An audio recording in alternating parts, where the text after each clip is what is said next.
Bayangkan kata kimia. Apa pertama kali terlintas di kepalamu? Tabung reaksi berisi cairan hijau yang meledak, bahan kimia berbahaya, atau racun beracun? Eits, kalau kamu berpikir begitu, kamu nggak sendirian. Tapi faktanya, persepsi itu salah besar. Tahukah kamu, bangun tidur di pagi hari, menggosok gigi, minum air putih, bernapas, bahkan saat kamu mengetik di layar smartphone, semuanya melibatkan kimia. Ya, kamu nggak salah dengar. Kimia itu bukan cuma ada di laboratorium, tapi ada di sekitar kita, bahkan di dalam diri kita sendiri. Selamat datang di channel Masih Belajar. Di video kali ini, kita bakal kupas tuntas. Apa sih sebenarnya ilmu kimia itu? Kenapa kita wajib mempelajarinya di kelas 10? Dan bagaimana kimia dapat mengubah dunia kita? Siapkan catatanmu dan yuk kita mulai.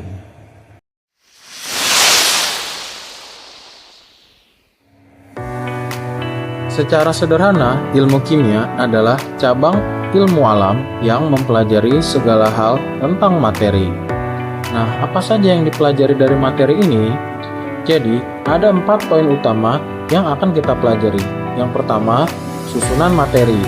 Yang kedua, struktur materi. Yang ketiga, sifat-sifat dari suatu materi. Dan yang keempat, perubahan suatu materi serta energi yang menyertainya. Sekarang, coba perhatikan segelas air ini.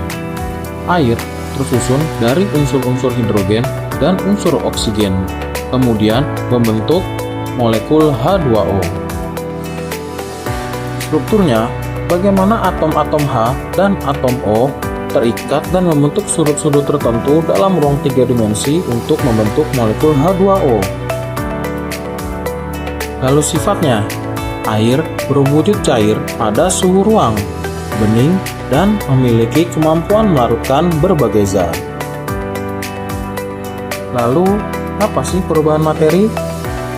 Kalau es meleleh jadi air, itu perubahan fisika, karena zatnya tetap H2O. Tapi, kalau besi di pagar rumahmu mendadak berkarat karena kena air dan udara, itu adalah perubahan kimia. Besi berubah menjadi zat baru yang bernama besi oksida. Inilah inti dari ilmu kimia, bagaimana suatu zat bisa berubah menjadi zat lain.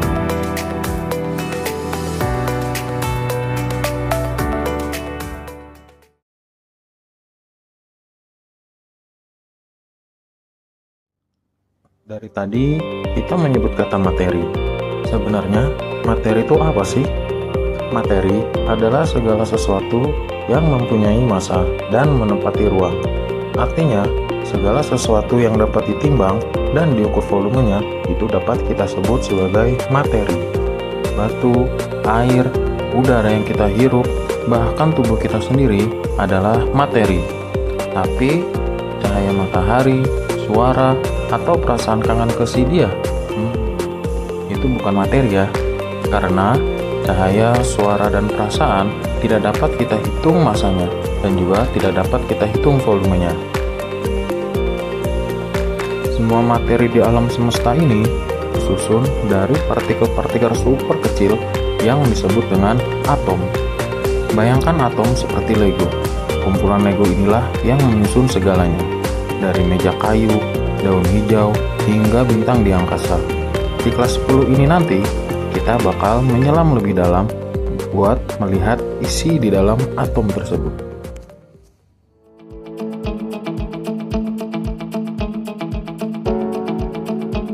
Mungkin kalian bertanya-tanya, kenapa sih saya harus belajar kimia?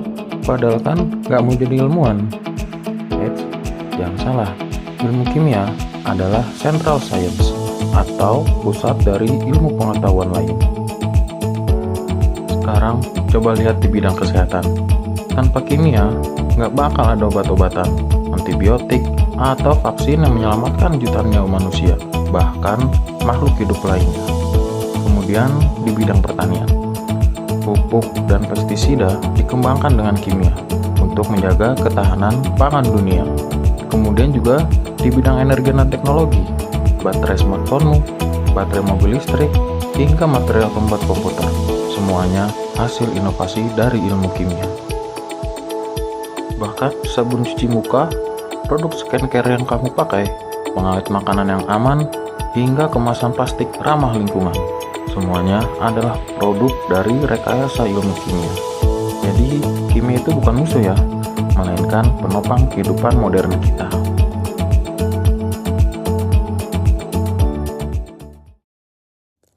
Lalu, bagaimana para ilmuwan menemukan zat-zat hebat tadi? Mereka bekerja menggunakan metode ilmiah. Apa metode ilmiah itu? Metode ilmiah adalah langkah sistematis untuk memecahkan suatu masalah. Dimulai dari observasi fenomena, membuat rumusan masalah, mengajukan hipotesis atau dugaan sementara, hingga melakukan eksperimen yang terkontrol sampai menganalisis datanya, dan akhirnya menarik suatu kesimpulan. Karakter inilah yang membuat ilmu kimia selalu objektif dan teruji kebenarannya. Oh iya, saat mempelajari kimia, kita pasti akan sangat akrab dengan yang namanya laboratorium. Saat nanti kamu berkesempatan masuk ke laboratorium sekolah, ingat satu hal paling krusial, keselamatan kerja. Selalu gunakan jas lab, kacamata pelindung, pahami simbol-simbol bahaya bahan kimia, dan patuhi instruksi gurumu. Praktikum kimia itu sangat seru, asalkan kita selalu bijak dan berhati-hati. Nah, sekarang kita sudah memasuki akhir pembelajaran nih. Yuk kita rangkum apa yang sudah kita pelajari hari ini. Yang pertama, apa itu ilmu kimia? Ilmu kimia adalah ilmu tentang materi dan perubahannya. Yang kedua, apa itu materi? Materi adalah segala hal yang memiliki massa dan volume.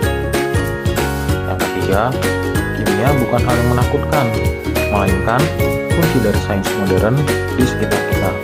Dan yang keempat, kimia dikembangkan dengan metode ilmiah yang teliti. Di video selanjutnya, kita akan mulai masuk ke petualangan seru berikutnya, menjelajahi struktur atom dan rahasia tabel periodik unsur. Kalau kamu merasa video ini bermanfaat, jangan lupa klik tombol like, subscribe, dan bagikan ke teman-teman sekelasmu ya. Coba tulis di kolom komentar bahan kimia apa yang paling sering kamu temui. Terima kasih sudah menonton, dan sampai jumpa di materi kimia berikutnya. Salam masih belajar.